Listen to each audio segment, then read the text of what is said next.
Her abusive ex came looking for her, but he didn't know she was protected by a Mafia king. Ryan thought Amanda still belonged to him. He showed up at her hospital, questioned her coworkers, and violated every boundary she had fought to build. But this time Amanda was not alone. Marco was watching the doors. Alessandro's men were already moving. And when Ryan tried to threaten her, after the restraining order hearing, Alessandro stepped forward with a calm voice and a promise colder than any scream. I told Amanda you would never hurt her again. I don't to break promises. Amanda stood in front of the rusted locker with both hands trembling around the lock. Once, twice, 3 times, she missed the numbers. It was a tiny failure, the kind most people would forget in seconds. But for her it felt like one more proof that her body was running out. She had worked another double shift, skipped another real meal, and told herself she could survive one more day if she just kept moving. In the dull reflection of the locker door, she saw a woman with hollow cheeks and tired eyes. For a moment, she almost did not recognize herself. Home should have been the place where Amanda could breathe, but her apartment in Queens had become the last place she wanted to go. Ryan was there. Ryan, with his drinking, his sudden rage, his apologies that always came too late. When a coworker asked if she was okay, Amanda smiled automatically and said she was fine. The lie came out too easily. Outside, the wind cut through her thin sweater because her coat was still at the apartment, pinned beneath Ryan's sleeping body. Waking him would have been dangerous, so she chose the cold instead. That was how small her world had become. By the time Amanda reached the subway, the city was rushing around her like it had no idea she was falling apart. She kept her head down and tried to blend into the crowd. That was what she did now, disappear, stay quiet, avoid attention. But the train platform was too loud, too crowded, too hot after the freezing street. Her stomach cramped from hunger. The lights above her blurred. She gripped the metal rail and forced herself to breathe slowly, the way she had taught frightened patients to breathe at the clinic. It helped for a few seconds. Then the floor seemed to tilt beneath her. Amanda knew what was happening. Cold sweat, tunnel vision, weak knees. She had seen patients faint before, had caught them, lifted their feet, checked their pulse, told them they were safe. But knowing the signs did not stop her body from giving out. Her fingers slipped from the rail. She braced for the hard shock of the platform. It never came. Someone caught her before she hit the ground. Strong arms pulled her close, and the scent of cedar and expensive wool filled her lungs. A deep voice said, calm and certain, I've got you. For the first time in months, Amanda stopped fighting. When she opened her eyes, she saw a man looking down at her with dark, steady focus. He was handsome in a severe way. All sharp lines, controlled movements, and quiet authority. He should have frightened her. A man like that usually would have, but his hands were careful as he checked her pulse. And his voice stayed low when he asked her name. Then her sleeve slipped back. The bruises on her wrist were impossible to hide. Finger-shaped marks, some fading yellow, some still dark. His expression changed at once. Not with surprise, with recognition. Who did this to you? He asked. Amanda pulled her arm back. No one, she whispered. But the answer sounded weak even to her. The man did not argue. He simply looked at her for a long moment, as if he could hear everything she was not saying. Then he asked when she had last eaten. That question broke through her, faster than the first one. Amanda looked away. I had coffee, she said. Yesterday. His jaw tightened. He cursed softly in Italian and turned to a man standing nearby. Marco. Bring the car. Amanda tried to sit up, but the world spun again. The stranger caught her shoulder. My name is Alessandro Raldi, he said, and you are not going back there tonight. Amanda stiffened at the command in his voice. You can just decide that. Alessandro's gaze did not move from hers. Do you want to go home? The question landed harder than she expected. Her first instinct was to answer yes, because that was what a normal person would say. But her mouth would not form the lie. Into the station behind them, hot air whipping through her hair. She swayed again, and Alessandro lifted her as if she weighed nothing. Put me down, she said, though her voice shook. This is kidnapping. No, he answered. This is an intervention. The armored car waiting outside looked nothing like the taxis and delivery trucks crawling along the curb. Amanda saw 2 men open the doors before Alessandro reached them, and fear flared through her fogged mind. Powerful men were dangerous. She knew that, but the freezing street, the hunger, and the thought of Ryan, waking up angry, all pressed in at once. Inside the car, warmth surrounded her. Alessandro placed her gently on the leather seat and gave her space. Breathe, he said when panic rose in her throat. Not soft, not harsh, just steady. Then he removed his jacket and wrapped it around her shoulders. Amanda tried to drink the water he gave her too quickly, but Alessandro lowered the bottle with 2 fingers. Slowly, he said, "You make yourself sick." She hated how badly she wanted to obey. She hated even more that his control felt different from Ryan's. Ryan controlled to frighten her. Alessandro controlled the room so nothing could reach her. "Where are you taking me?" she asked. "Somewhere secure," he replied. "A doctor is on the way. You need food, sleep, and no one shouting at you." Amanda looked out the window at the city lights sliding past. It should have felt like danger. Instead, it felt like distance. Park Avenue rose above the street like a private world. Marble floors, polished brass, a doorman who straightened the moment he saw Alessandro. Amanda caught her reflection in the lobby glass. Wet hair, pale skin. His jacket swallowed around her shoulders. She looked like someone who had been carried out of a storm. "I don't belong here," she murmured. Alessandro heard her. "Tonight, you do." She wanted to argue, but her body chose that moment to betray her again. The marble floor tilted, and this time, she did not even have enough strength to be embarrassed. When Amanda woke, warmth reached her first, then soft sheets, then the faint amber glow of a room she did not recognize. She lay still, listening. No shouting, no bottles clinking, no footsteps coming too fast down a hallway. Her wet clothes were gone, replaced by a clean shirt and loose pants. Her shoes sat neatly near the door. Panic rose, sharp and immediate, until Alessandro entered carrying a tray. He wore a black sweater now, not the suit, and somehow that made him seem less like a stranger from another world. "You slept 12 hours, he said. "The doctor said your body needed it." Amanda pushed herself upright too quickly and winced. Alessandro set the tray down but did not crowd her. Tea, toast, soup, strawberries cut into careful halves. It was too much kindness at once. "Who changed my clothes?" she asked. "Lucia," he said. "My housekeeper. She has known me since I was younger than I care to admit. She also threatened to hit me with a wooden spoon if I frightened you." The corner of Amanda's mouth almost moved. Then Alessandro's voice softened. "The doctor found dehydration, malnutrition, and bruises in different stages of healing." Shame burned through her. He let the silence sit. "Not have to pretend here." Amanda tried to stand, but her legs were still weak. "I need to leave," she said. Alessandro did not block the door. That mattered. He only asked, "Where will you go?" She had no answer. Back to Ryan, back to the apartment, back to explaining why she had been gone. The thought made her chest tighten. "You had no right to bring me here," she said. "Maybe not," Alessandro replied, "but you collapsed in my arms with bruises on your skin and nothing in your stomach. I was not going to leave you on that platform." His honesty unsettled her more than a lie would have. When she asked why he cared, Alessandro looked toward the window. The city was bright below them, but his face had gone somewhere darker. "Mother died because no one stepped in," he said. His voice was controlled, almost too controlled. "I was 12. I heard enough to know she needed help, and I was too small to give it." Amanda stopped breathing for a second. There it was, not pity, not charity, but an old wound answering her own. She understood then that he had not saved her only for her sake. Some part of him was still trying to save the woman he had lost. Lucia arrived later with clean clothes folded over one arm, and a look that made Amanda feel seen without being studied. She was warm, round-faced, and practical, the kind of woman who did not ask questions before offering food. "Bath first," Lucia said. "Then more soup. You look like a ghost with stubborn opinions."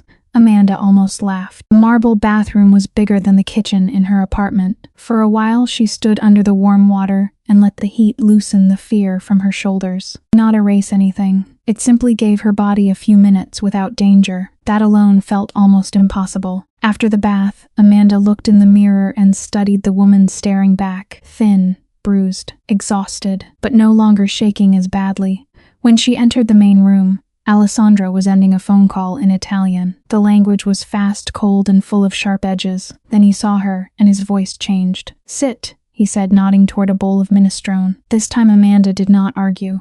They ate at the long table without small talk. The silence should have been uncomfortable, but it was not. No one demanded a smile. No one punished her for being quiet. Spoon by spoon, she remembered how hunger felt when it was allowed to end. Over the next day, Amanda learned small things about the strange house around her. Lucia had worked for Alessandro for more than 20 years. Marco was not only a driver, he watched every door as if threats had a scent. Alessandro owned the rooms without needing to raise his voice. Amanda noticed all of it. She also noticed that when she mentioned she was a nurse, Alessandro listened with a focus that made her words feel heavier. She told him she had once wanted medical school, before her father's illness changed everything. You gave that up for him, he asked. I stayed, she said. Someone had to. Their conversations began in safe places: food, work, movies. Alessandro claimed he preferred films where no one wasted time pretending the world was kind. Amanda told him that sounded like an excuse to watch things explode. He almost smiled. That almost a smile stayed with her longer than it should have. Still, every ordinary moment had a shadow beneath it. When a door closed too loudly, she flinched. When her phone lit up, she froze before looking. Ryan had sent 15 messages, each one worse than the last. Alessandro saw her face change. You do not have to answer him, he said. Amanda whispered, he get angrier if I don't.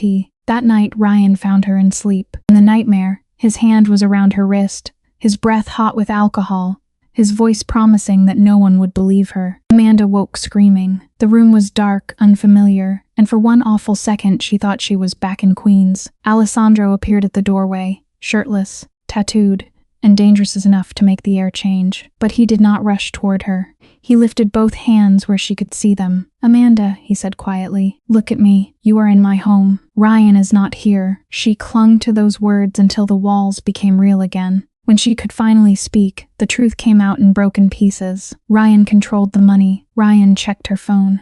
Ryan had friends who believed him when he smiled and called her dramatic. She had no savings, no family close enough to help, and a fear she had never said aloud before. One day he's going to kill me, she whispered. Alessandro's expression did not change, but his hand closed into a fist at his side. Full name, he said.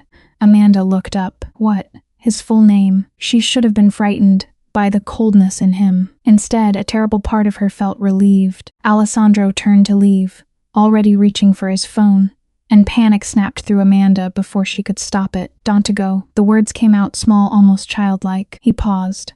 The room held its breath with her. Then he came back, dragged a chair near the bed, and sat without touching her.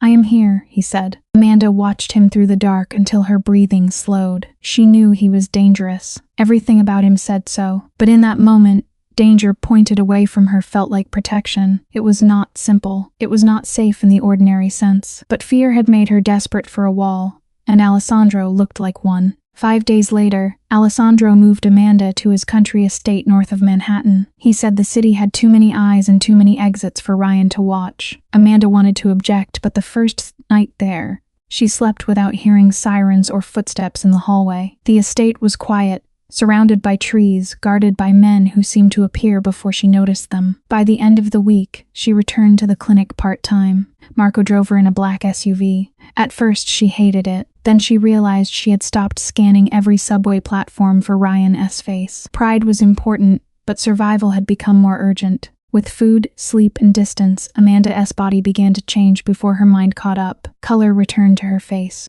Her hands steadied. She could read a patient chart without losing track halfway through. In the evenings, Alessandro turned off his devices at 6 and entered the kitchen like a man stepping out of armor. He taught her how to stir risotto slowly, not because the rice cared, he said, but because patience changed the texture of everything. Amanda taught him cornbread from her father's recipe. She burned the first batch. Alessandro ate it anyway. It has character, he said, and she laughed before she remembered to be afraid. The kitchen became the first place Amanda allowed herself to relax. Alessandro moved behind her to reach for a pan, and she tensed. He noticed at once and stepped back. Too close, he asked, no irritation, no wounded pride.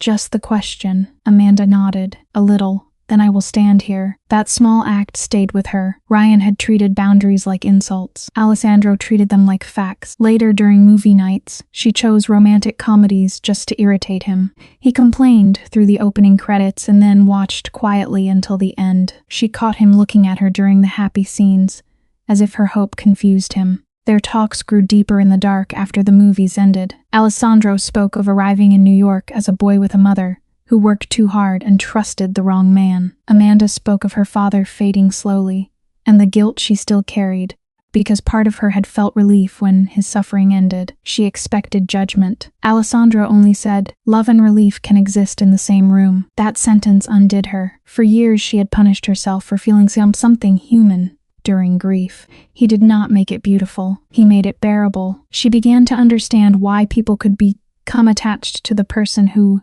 witnessed their worst truths and did not turn away. Still, Amanda knew gratitude could be dangerous when it started to feel like love. She saw the pattern forming.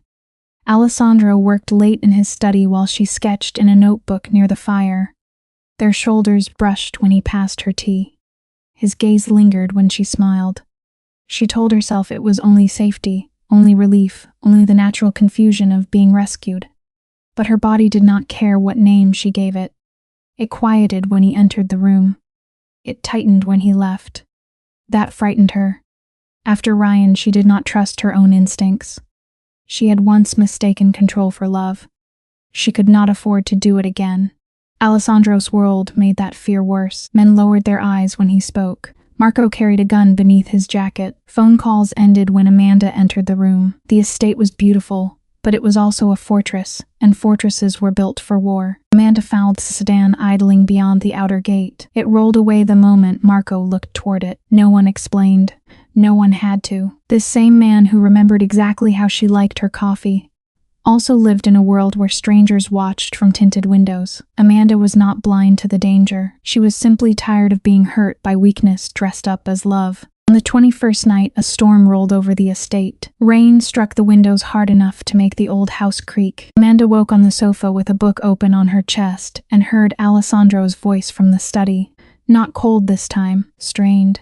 She followed the sound down the hall. Through the cracked door, she saw him by the window, one hand braced against the glass, speaking rapid Italian into the phone. "No one touches the clinic," he said in English, each word low and sharp. When he ended the call, he did not turn right away. "You should go back to sleep," he said. Amanda stayed. "Not if someone is threatening my workplace." For a moment, Alessandro looked as if he might send her away. Then he opened the door wider. Amanda entered but did not ask for details he was not ready to give. She sat in the leather chair across from his desk and waited. The storm filled the silence between them. "A man who used to work for me thinks fear is the fastest way to get my attention." Amanda looked at the scar across his knuckles. "And is it?" His mouth tightened, more often than it should be. She reached across the desk and placed her hand over his. "Don't let him use me to prove it." That was the first time Alessandro let the distance between them disappear. He came around the desk slowly, giving her every chance to move away. Amanda did not. When his hand touched her cheek, it was warm, careful, almost disbelieving. The kiss that followed was not rushed. It held back as much as it gave. Still, when they pulled apart, Alessandro rested his forehead against hers and said, "You are still healing, and my life is not gentle." Amanda heard the warning beneath the words. She also felt his pulse racing under her palm. "I know," she whispered. "That does mean I don't know what I want right now." Upstairs, the room was quiet except for the storm. Amanda's fear returned in waves. Not because of Alessandro, but because her body remembered what had come before. He noticed each change. When her breathing caught, he stopped. When her hands trembled, he pulled back. "We can end this now," he said. "No questions. No punishment." The word punishment made her eyes burn. Ryan had turned refusal into war. Alessandro made refusal possible. Amanda reached for him first. That choice mattered. Not because it fixed her, and not because one gentle night could erase months of harm, but because her body finally learned it could say yes without being trapped by it. Afterward, Amanda lay against Alessandro's chest and listened to the storm weaken outside. Happiness felt strange in her body, almost suspicious.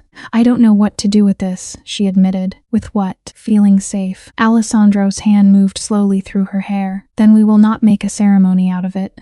"That sounds like something a dictator would say." His chest moved with a quiet laugh. In the morning, she woke alone and followed the smell of coffee downstairs wearing his black t-shirt. She found the feared Alessandro Raldi barefoot in the kitchen, arguing with a pan of French toast like it had personally insulted him. Amanda stopped in the doorway. Alessandro looked up and for one unguarded second, warmth crossed his face, so clearly it stole the air from her lungs. "You cook?" she asked. "I survive creatively." "That is not an answer. My mother taught me." She said, "A man who cannot feed himself will always be dangerous to someone." He set a plate in front of her and waited until she took the first bite. "It was good. Very good."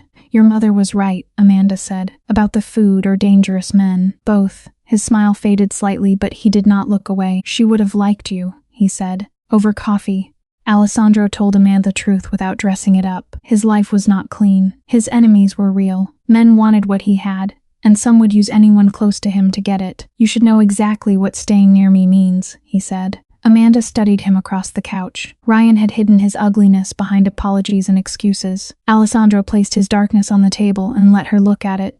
That did not make him safe. It made him honest. "I'm not choosing your world," she said carefully. "I am choosing what I see in you. But I will not disappear inside your life." Alessandro nodded, then donned tea. For 3 weeks, they lived inside a fragile peace. Amanda worked at the clinic, came home, cooked, slept, and learned the strange discipline of not expecting disaster every minute. And one morning, during breakfast, Alessandro's phone buzzed on the table.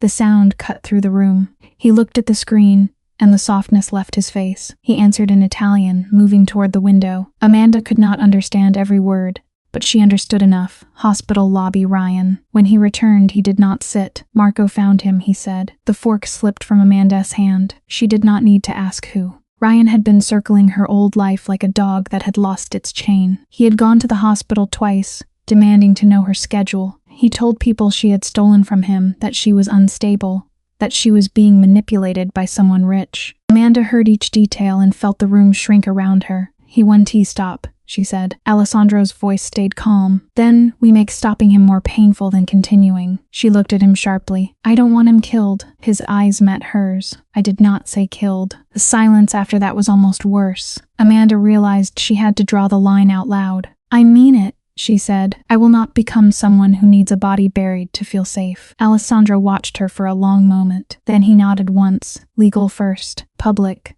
Documented." Clean relief moved through her, thin but real. He had already contacted attorneys, but this time he did not present it as a decision made for her. He opened a folder and slid it across the table. Names. Numbers. Options. Amanda stared at the papers. For so long, Ryan had made every choice smaller. Here was power laid out in front of her, not around her throat.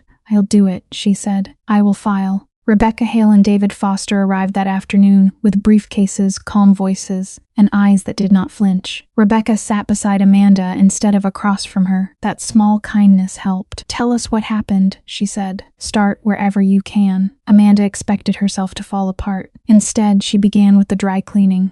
The first time, Ryan threw a glass because his jacket was not ready. The flowers he brought the next morning. The apology. The second time. The third. Nights without sleep. The threats whispered so close to her ear no one else could hear.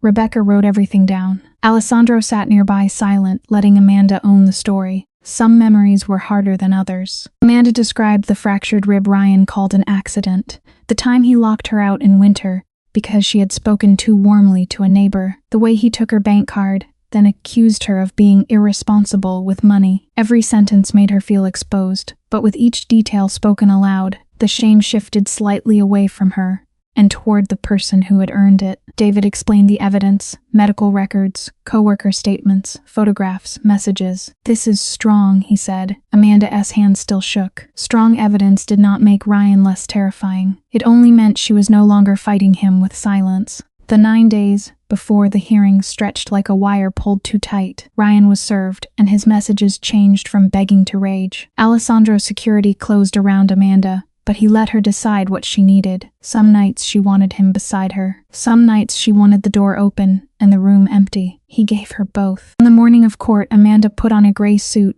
Lucia had pressed until the lines were sharp. In the mirror, she looked pale but steady. "I am scared," she admitted. Alessandro adjusted his cufflinks. "Good," he said. "Courage without fear is just arrogance." The courthouse made Amanda feel small the moment she stepped inside. The walls were too high, the floors too polished, the air too cold. In the elevator, Alessandro stood close enough for her to feel him, but not so close that she felt trapped. When they entered the courtroom, she saw Ryan at once. He looked the phone Sophia. Sandy hair, clean shirt, tired face arranged into wounded innocence. That was the part people never understood. Monsters did not always announce themselves. Sometimes they looked like men who held doors open in public. Ryan's eyes found Amanda and his expression tightened. Then he noticed Alessandro behind her, and the color drained from his face. Rebecca presented the facts with a voice so steady Amanda wanted to borrow it. The photos, the medical reports, the messages, the hospital staff willing to testify that Ryan had appeared demanding information. Ryan's attorney tried to make Amanda look unstable, emotional, confused. Amanda kept her hands folded and forced herself not to react. Then Ryan spoke. He said he loved her. He said she exaggerated. He said the rib injury happened during a mutual argument. Rebecca asked one question about the broken bottle, then another. Ryan's story shifted. Once, twice. The judge noticed. Amanda saw it happen and felt something inside her straighten. The truth had weight after all. The order came down clearly. Ryan had to stay 500 feet away from Amanda, her workplace, and Alessandro's residences. Any violation could mean immediate arrest. Amanda should have felt relief. Instead, as they left the courtroom, Ryan stepped close enough for her to smell his cologne. "You think this saves you," he whispered. Before Amanda could move, Marco was there. Rebecca lifted her phone. Alessandro stepped between them.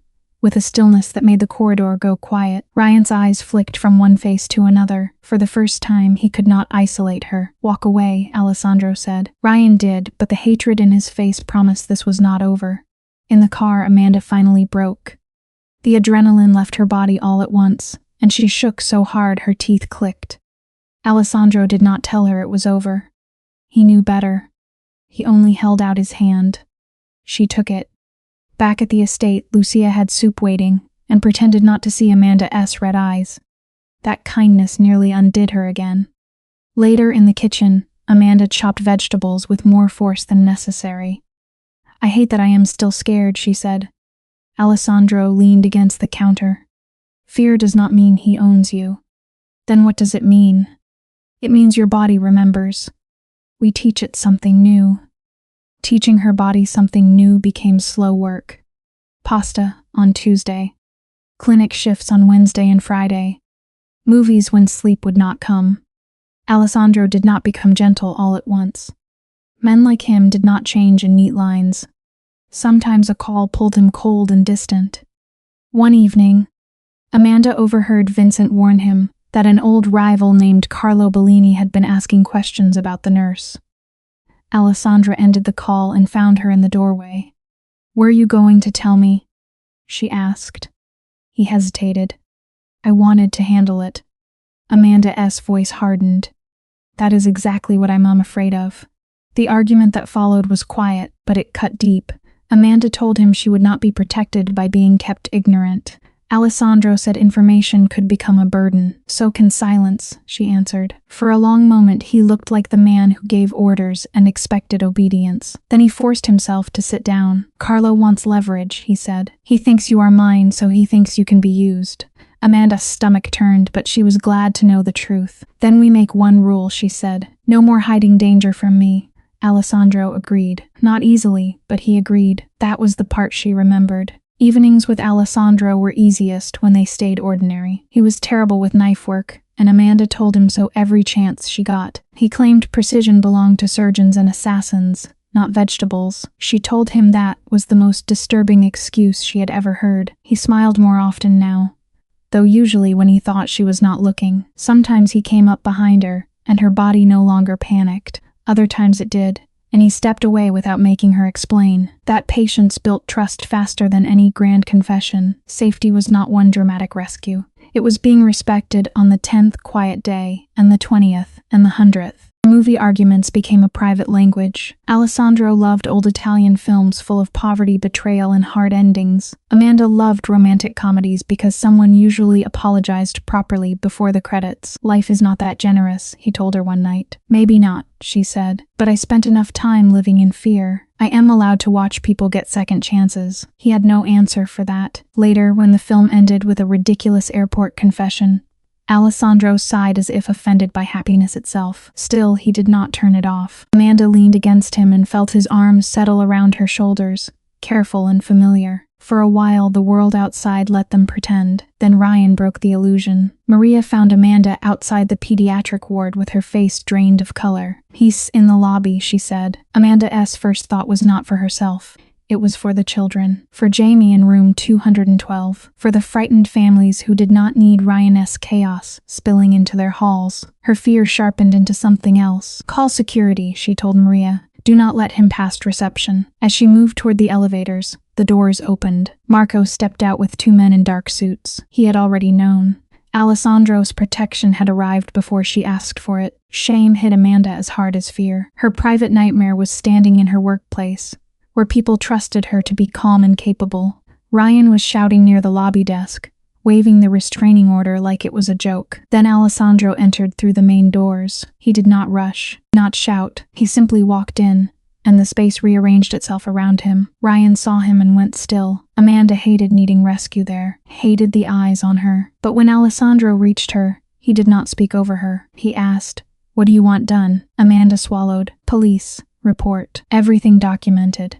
Ryan was arrested for violating the order, but Rebecca warned them what would happen next. A night in custody, maybe less. Bail. Excuses. Another attempt. Amanda listened with cold exhaustion. Alessandro listened with something far more dangerous. Back at the estate, he laid out a second strategy. Not violence. Not a disappearance. Paper. Records. Money trails. Ryan had been stealing from the small company where he worked, careless because he thought charm could cover any hole. Make sure the right federal eyes saw the right evidence. "This is your choice," he told Amanda. "If you say no, I stop." Amanda stared at the file. Bank transfers, false invoices, Ryan S.'s signature. The man who had made her feel powerless had left proof of his own arrogance everywhere. Part of her wanted to look away and remain the kind of person who believed justice should be clean, but another part remembered his hand on her wrist, his voice in the courthouse, his presence near children who had done nothing to deserve his rage.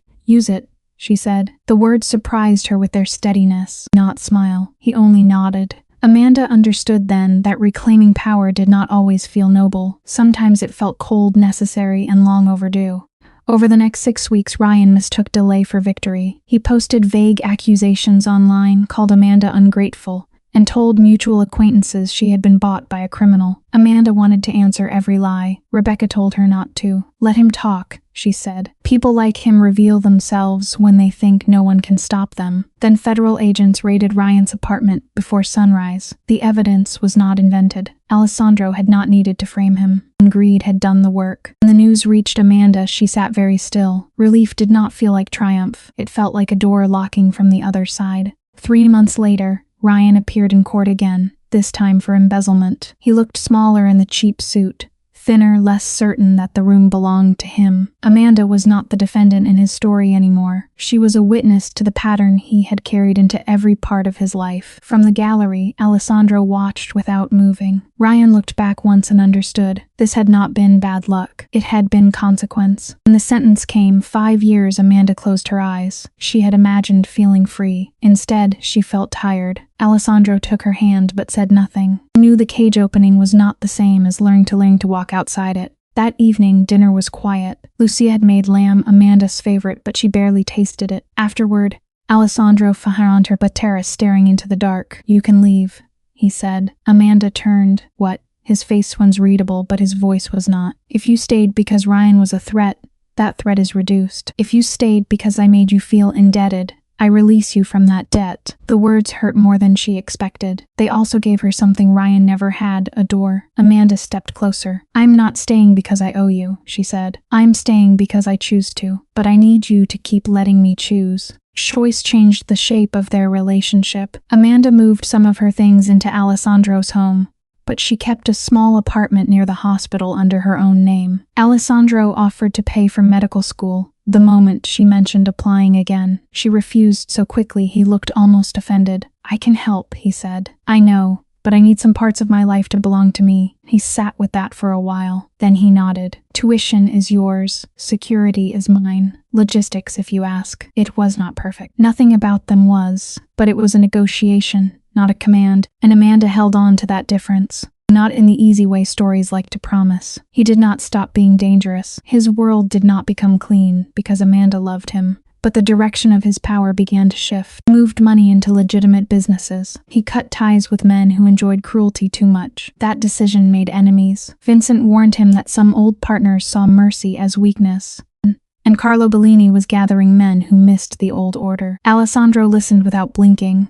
But later Amanda saw him standing alone in the dark kitchen. "You were afraid," she said. He did not deny it. "Not for me." 8 months after the subway platform, Amanda was no longer living on adrenaline. She still had bad nights. She still checked locks twice. But she also laughed without apologizing afterward. At the country house, Lucia taught her how to make sauce properly and scolded Alessandro for hovering. Marco drove her when she asked, not because she could not move alone, but because some days safety was easier when shared. At the hospital, Amanda began working toward pediatric nursing, drawn to children who were frightened and needed someone calm beside them. She knew that feeling too well. Healing had not made her forget fear. It had taught her how to stand near it without obeying every command. The glass penthouse had once hidden Amanda from the world, but hiding forever was another kind of prison. So when Alessandro invited her to dinner with his inner circle, she said yes before fear could talk her out of it. The restaurant in Tribeca was quiet,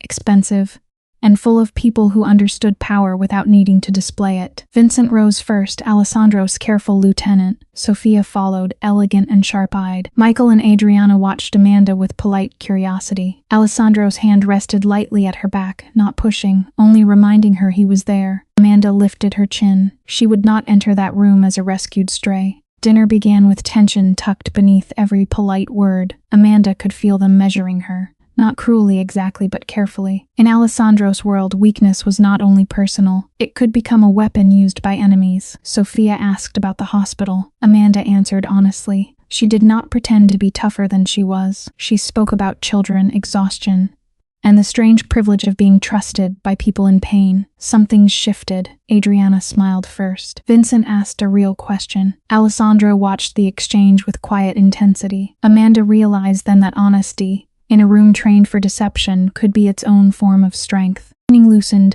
Amanda saw a version of Alessandro she rarely got to witness. With Vincent, he was dry and almost playful. With Sophia, he listened carefully, respecting her opinions without needing to dominate the conversation. Then Michael's phone vibrated, and the table changed without a word. Vincent glanced at the screen and went still. A message had arrived from an unknown number, a photo of the restaurant entrance, taken from across the street. Beneath it were 6 words. Tell Raldi the nurse looks fragile. Amanda felt Alessandro's hand tighten under the table. This time, he did not hide the danger from her.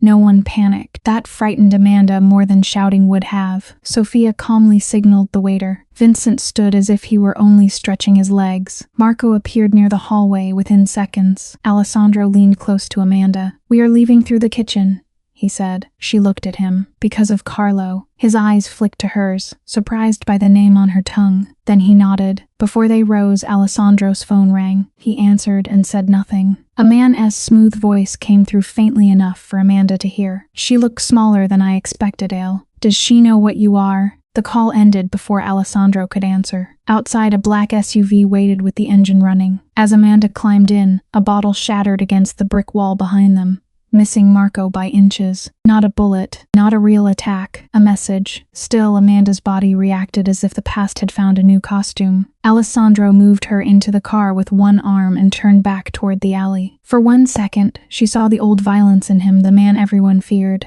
"Alessandro," she said. He stopped because she had said his name, not because anyone else could have stopped him. She shook her head. "Not here, not for me." His jaw flexed. Then he got in beside her and closed the door. The ride home was silent until Amanda could not bear it. "Is this what my life becomes?" she asked. Alessandro looked out the window, his reflection dark in the glass. "It is what my life has been." That isn't an answer. He turned to her then, and for once he looked tired instead of powerful. "No, it is not what I want for you." The phone on the seat lit up again. No number, only an audio file. Alessandro did not play it. Amanda reached over and pressed the screen herself. Carlo's voice filled the car, amused and cold. "A clinic, a wife, a future. You are giving me such soft targets." Not pull away from the phone. Alessandro's first instinct was written across his face. Erase the threat before it breathed again. Amanda saw it and spoke before he could turn fury into orders. "Ask me," she said. He closed his eyes briefly, then did. "What do you want?" She thought of Ryan, of control disguised as love, of fear deciding where she could stand. "I want the truth. Every threat that involves me. Every plan that changes my routine. I want to keep working. And I want Carlo handled without turning me into an excuse for bloodshed." Alessandro listened to every word. "Then that is the rule," he said. Their wedding, months later, was small enough to feel almost secret. Lucia cried openly. Marco pretended not to. Vincent brought a bottle of wine old enough to make Amanda afraid to touch it. There were no grand speeches, no public display, no crowd of strangers. Just vows spoken in a quiet room, with people who understood that love did not erase danger but could still be real inside it. Alessandro's hand shook once, Only once, when he placed the ring on Amanda's finger. She saw it and held his gaze. He was not a savior standing above her. He was a damaged man choosing to stand beside her. After Italy, after the quiet honeymoon and the careful return to normal life, Amanda framed her pediatric nursing certificate and hung it in the clinic Alessandro had funded through one of his newly legitimate foundations. She had argued over the name until he surrendered. It would not carry Raldi on the door. It would belong to the children. Still, she knew where the money came from, and that knowledge stayed complicated. She tried to turn something dark into something useful. Not because it erased the past, but because refusing to build anything from broken materials would leave too much rubble behind. Every healed child felt like a small act of repair. On their first anniversary of meeting, Alessandro suggested returning to the subway platform. Amanda stared at him as if he had offered to walk back into a burning house.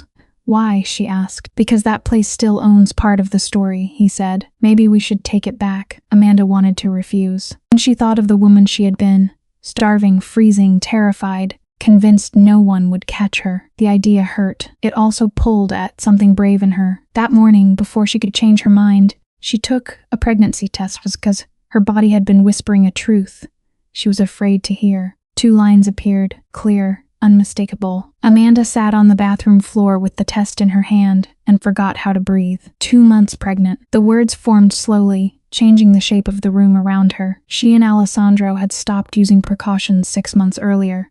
Not recklessly, but with the quiet understanding that they were no longer running from the idea of family. Still, wanting a door open was different from seeing someone standing on the other side of it. Downstairs, coffee waited. Breakfast waited. Alessandro waited. Amanda wrapped the test in tissue and slipped it into her pocket. She needed a few more minutes as only herself. At breakfast, Alessandro had set the table with unusual care. Fresh bread, fruit, coffee exactly the way she liked it. Amanda touched the tissue in her pocket and tried to act normal. "You quiet," he said. "I am perfect," she answered too quickly. His eyebrow lifted. That was unconvincing. She smiled, but her eyes moved to the garden, where morning light warmed the glass. The peace around her almost hurt. For so long, life had meant surviving what someone else might do next. Now life was growing inside her, silent and real. She wanted to tell him in the right place, the place where everything had first broken open. Alessandro spent the morning taking calls about another business transition, moving one more dangerous piece of his empire into something legal enough to stand in daylight. Amanda listened from the doorway, one hand resting low over her stomach where no one could see. He did not know yet that his reasons for changing had already become more urgent. A child, their child. The thought frightened her so badly she had to sit down. Could they break the cycle? Could a man born from violence and a woman shaped by fear build a home that did not pass those wounds forward? Amanda did not know, but for the first time she wanted to try. That evening, Marco drove them into the city. He did not ask why the subway mattered, though Amanda suspected he knew enough to guess. Halfway there, his eyes shifted to the rearview mirror and stayed there too long. Alessandro noticed. "Since when?" he asked. 4 blocks, Marco said. Amanda's hand went to her pocket, where the hidden test rested like a secret heartbeat. Alessandro did not turn around. Change route. The SUV slid through side streets, calm on the outside, tense inside. Amanda understood at once. Pilgrimage. The past and his enemies were still trying to follow them. Marco lost the tail near a row of closed warehouses, but the mood in the car had changed. "We can go home," Alessandro said. Amanda stared at the city lights. Her body wanted that. Her fear begged for it. But another part of her, the part she had fought so hard to rebuild, refused to let a stranger in another car decide where she could stand. "No," she said. "I left that platform once because I was carried out. Tonight I am walking in." Alessandro looked at her for a long second, then nodded. They entered the station together. The lights buzzed overhead. The tiled walls looked exactly the same. They found the place near the column where she had collapsed. People brushed past them, without knowing the ground carried a private history. Amanda looked at the tile and saw herself there, thinner, colder, ashamed of needing help. Alessandro stood beside her, silent. "What were you doing that night?" she asked. "Being angry about a failed negotiation," he said. "Something that felt important and now feels embarrassingly small." Amanda smiled faintly. "I was trying not to die on the way home." His hand tightened around hers. The platform roared as a train arrived, and this time Amanda did not fall. She stayed standing. The air was crisp. They walked to a nearby park, where an empty playground sat under the glow of street lamps. Amanda chose a bench facing the swings. For a few minutes, neither of them spoke. Alessandro seemed content to wait, but Amanda could feel her courage thinning. She reached into her pocket and closed her fingers around the tissue. "I wanted to tell you here," she said. His face turned serious at once. "Tell me what?" Her hand shook as she unfolded the paper. The test looked impossibly small between them. "I am pregnant," she said. 2 months. The words seemed to stop the whole city. Alessandro did not move. For one terrible second, Amanda thought she had misjudged everything. Then his face changed in a way she had never seen before. The control left him. Not dramatically, not violently. It simply fell away. He covered his mouth with one hand, and his eyes filled. "Say it again," he whispered. Amanda's own tears came then. "We having a baby." Alessandro lowered himself to the bench beside her, as if his legs had forgotten their purpose. He laughed once, broken and breathless, then pulled her carefully into his arms. The most feared man Amanda knew wept openly under the park lights. They sat there for a long time, talking in fragments. A nursery, doctors, names neither of them agreed on. Sushi's reaction, which they both knew would involve tears and aggressive feeding. Then fear slipped in, as Amanda had known it would. "What if we ruin this child?" she asked. Alessandro's hand stilled against her back. "We will make mistakes," he said, "but we will not pretend they are love." That answer mattered. It did not promise perfection. It promised awareness. Amanda pressed her palm to her stomach and let herself imagine a child who would never have to earn safety, never have to read the room before speaking. The ride home should have been peaceful. Instead, Marco's phone rang before they reached the bridge. He listened, said nothing, then handed it to Alessandro. Amanda watched her husband's face go still. Carlo himself was on the line this time, no disguise, no unknown number. His voice was smooth enough to be almost polite. "Congratulations," he said.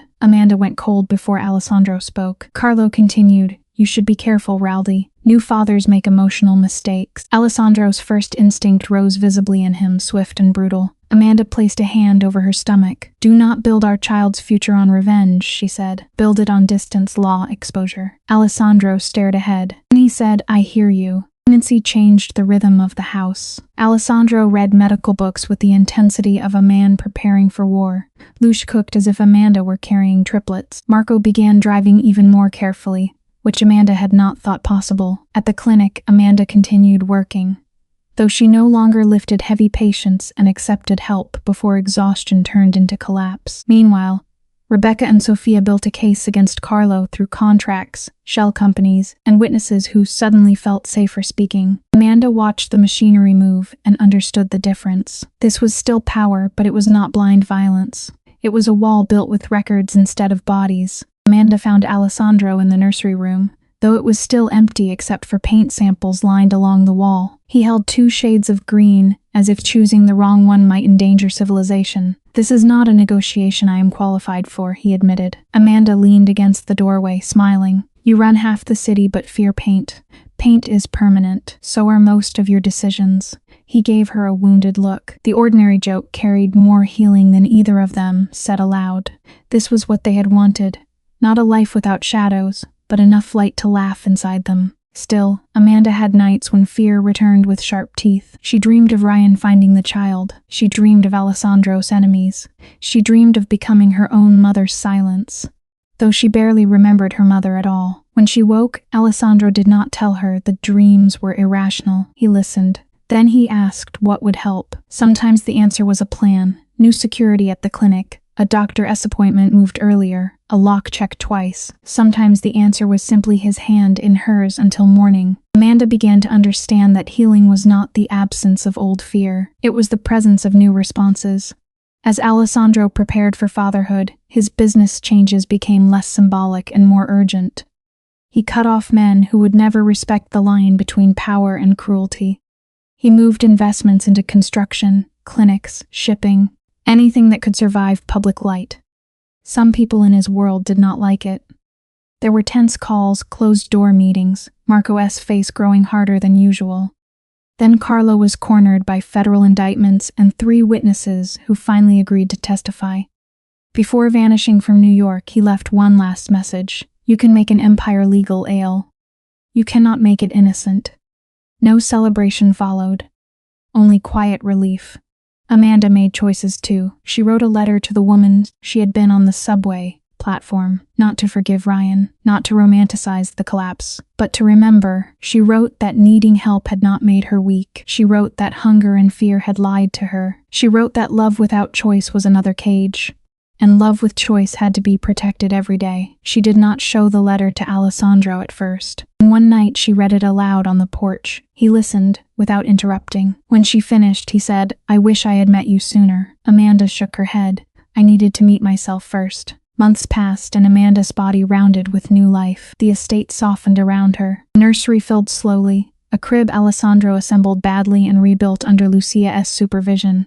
Books Amanda chose from childhood wards, a small mobile of stars above the bed. One afternoon, Marco placed a tiny pair of shoes on the dresser and left before anyone could thank him. Amanda stood in the doorway and let the tenderness of it all frighten her. Having everything to lose was its own kind of terror. Alessandro came up behind her but waited until she leaned back first. "Scared?" he asked. "Completely. Me too." The baby came during a rainstorm, because apparently their life had no respect for subtlety. Labor stripped away every illusion of control. Alessandro, who could command armed men with a glance, looked helpless beside a hospital bed until Amanda grabbed his hand and told him exactly what she needed. "Stop staring like I am dying and help me breathe." He obeyed instantly. Hours later, their daughter entered the world furious, loud, and perfect. Amanda cried before the nurse even placed the baby on her chest. Alessandro stood frozen, tears running silently down his face. "She's safe," Amanda whispered, though she was not sure whether she was speaking to him, the baby, or herself. They named her Elena, after Alessandro's mother. The name carried grief, but also repair. Lucia held the baby and wept so hard, she scolded everyone else for making her emotional. Marco stood near the door like a guard posted outside a cathedral. When Ryan's shadow crossed Amanda's mind, it no longer filled the room. He was behind bars, but more importantly,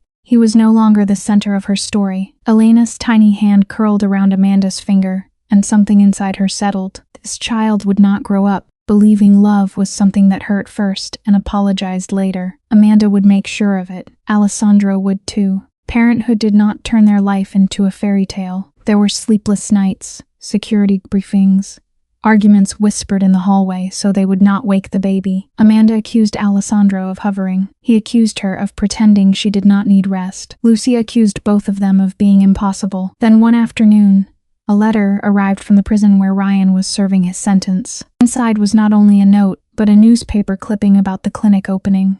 With Amanda's face circled in blue ink, her hands went cold. Alessandro reached for the envelope, then stopped himself. "Do you want me to take it?" Amanda looked at her sleeping daughter. "No, I want to read it myself." The letter was exactly what Amanda expected and still worse than she wanted. Ryan blamed her, forgave her without being asked, promised that when he got out, they would talk like adults. At the bottom, he had written one final line: "You can change your name, but I know your face." For a moment, the old fear reached for her throat. Then Elena stirred in the next room, making a soft, impatient sound, and Amanda came back to herself. She took the letter to the fireplace. Alessandro stood beside her but did not touch it. This choice was hers. Amanda fed the pages into the flames and watched Ryan's words curl black at the edges. "He doesn't get another room in my life," she said. 1 year after Elena's birth, Amanda returned again to the subway platform, this time alone. Not because she had to prove anything, but because she wanted to stand there, without needing rescue. The station smelled the same. The lights still buzzed. People still rushed past without looking. Amanda stood near the column and placed one hand over her steady heart. She thought of the woman who had collapsed there, starving and terrified, and felt no shame toward her. Only tenderness. That woman had survived long enough to be caught, then healed enough to stand. When Amanda walked back up the stairs, Alessandro was waiting outside with Elena asleep against his chest. At home, the porch was warm with morning light. Alessandro sat with Elena tucked safely against him, one tiny fist gripping his shirt. He was not innocent, and Amanda knew better than to pretend love had washed his past clean. But he had changed where it mattered most. He had learned that protection without choice becomes another cage, not mean surrendering herself. Somewhere beyond their walls, old enemies might still remember his name, and Ryan might still write from a cage he built for himself. But Amanda no longer measured her life by who might come for her. In the house quiet around them, she felt like a woman ready to protect the life she had chosen. Every mafia boss story is not only about power, money, revenge, or fear. Beneath the violence and darkness, there is often a painful human lesson about choices, consequences, loyalty, family, and the price of ambition. This story reminds us that no matter how powerful a person becomes, no one can escape the truth forever. Hundreds of people, and make others tremble at the sound of his name. But if his heart is empty, his victory is never complete. The mafia boss in this story represents a man who built his life on control. He believed that fear was stronger than love, that silence was safer than honesty, and that power could protect him from pain. For years, he may have won every battle in the streets, in business, and among his enemies. But the most important battle was never outside him. It was inside his own heart. That is where he truly lost himself. One of the most meaningful lessons from this story is that power without morality becomes a prison. Many people dream of becoming rich, respected, or feared. They think success means having control over others. But real success is not measured by how many people obey you. It is measured by how many lives you protect, how much peace you create, and how much good remains after you are gone. The mafia boss had money, influence, and protection, but he did not have peace. His life shows us that a person can be surrounded by luxury and still feel completely alone. Another important lesson is that loyalty is valuable, but blind loyalty can destroy lives. In the world of crime, loyalty is often treated like the highest law. People are expected to follow orders without question. Never mean giving up your conscience. A loyal person does not simply protect someone else's secrets. A loyal person also has the courage to stop someone from destroying themselves. This story teaches us that loyalty without honesty is dangerous. Real loyalty should be connected to truth, respect, and moral responsibility. The story also shows the heavy cost of revenge. Revenge often feels powerful in the beginning. It gives a person the illusion that pain can be answered with pain, but revenge rarely heals anything. Instead, it creates a chain of suffering that keeps growing. One act of revenge leads to another. One betrayal leads to another. In the end, everyone loses something. The mafia boss may have believed that revenge would restore his honor, but what it truly did was steal his humanity piece by piece. This is a powerful reminder that forgiveness is not weakness. Sometimes, forgiveness is the strongest decision a person can make because it breaks the cycle of hatred. Family is another central lesson in this kind of story. Many mafia bosses claim they do everything for family. They say they commit crimes to protect the people they love. But protection without honesty can become another form of harm. A family does not only need money or security. A family needs trust, emotional safety, and love that is not poisoned by fear. If a father, husband, brother, or son becomes powerful but loses the ability to show tenderness, then his family may live in a beautiful house, but still feel trapped inside it. This story reminds us that children and loved ones often pay the price for the choices of powerful men. The mafia boss may think his decisions only affect his enemies, but every secret, every violent act, and every betrayal leaves a shadow over the innocent people around him. That is why one of the strongest educational messages is this: before making a decision, we must ask ourselves who will suffer because of it. A selfish choice may bring temporary success, but it can create long-term pain for the people we love most. Another meaningful point is the danger of pride. Pride can make a person refuse to apologize, refuse to change, and refuse to admit they are wrong. The mafia boss may have spent years believing that saying sorry would make him look weak, but in reality, the ability to apologize is a sign of strength. It takes courage to face the damage we have caused. It takes maturity to admit that we hurt someone, and it takes true character to change before it is too late. The story also teaches that redemption is possible, but it always requires sacrifice. A person cannot simply say they have changed. They must prove it through action. Redemption means accepting responsibility, protecting the innocent, telling the truth, and sometimes losing everything that was built on lies. For a mafia boss, redemption may mean walking away from power, exposing corruption, saving someone he once endangered, or choosing love over control. The path to redemption is painful, because it forces a person to confront the worst parts of themselves. But it is also the only path that can lead to peace. From a human perspective, this story is powerful because it shows that even the hardest heart can still feel pain. Behind the cold eyes of a mafia boss, there may be regret, loneliness, childhood wounds, or a deep fear of being betrayed. This does not excuse his actions, but it helps us understand that broken people often break others when they never learn how to heal. The educational value here is important.